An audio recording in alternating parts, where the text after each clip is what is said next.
Əgər üzrxahlıq olmasaydı, onda səfərin tarixi dəyişilə bilərdi. Mən bunu bizim daxili söhbətlərimizdən sizə deyə bilərəm. Alman səfiri dəvət olundu, Xarici İşlər Nazirliyinə gəldi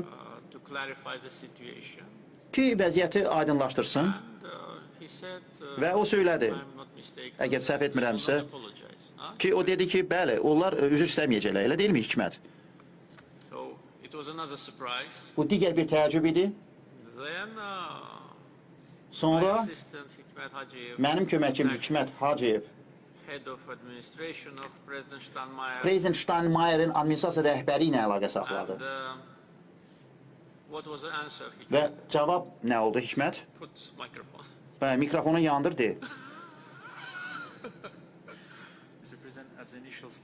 Cənab Prezident, mikrofona danışın.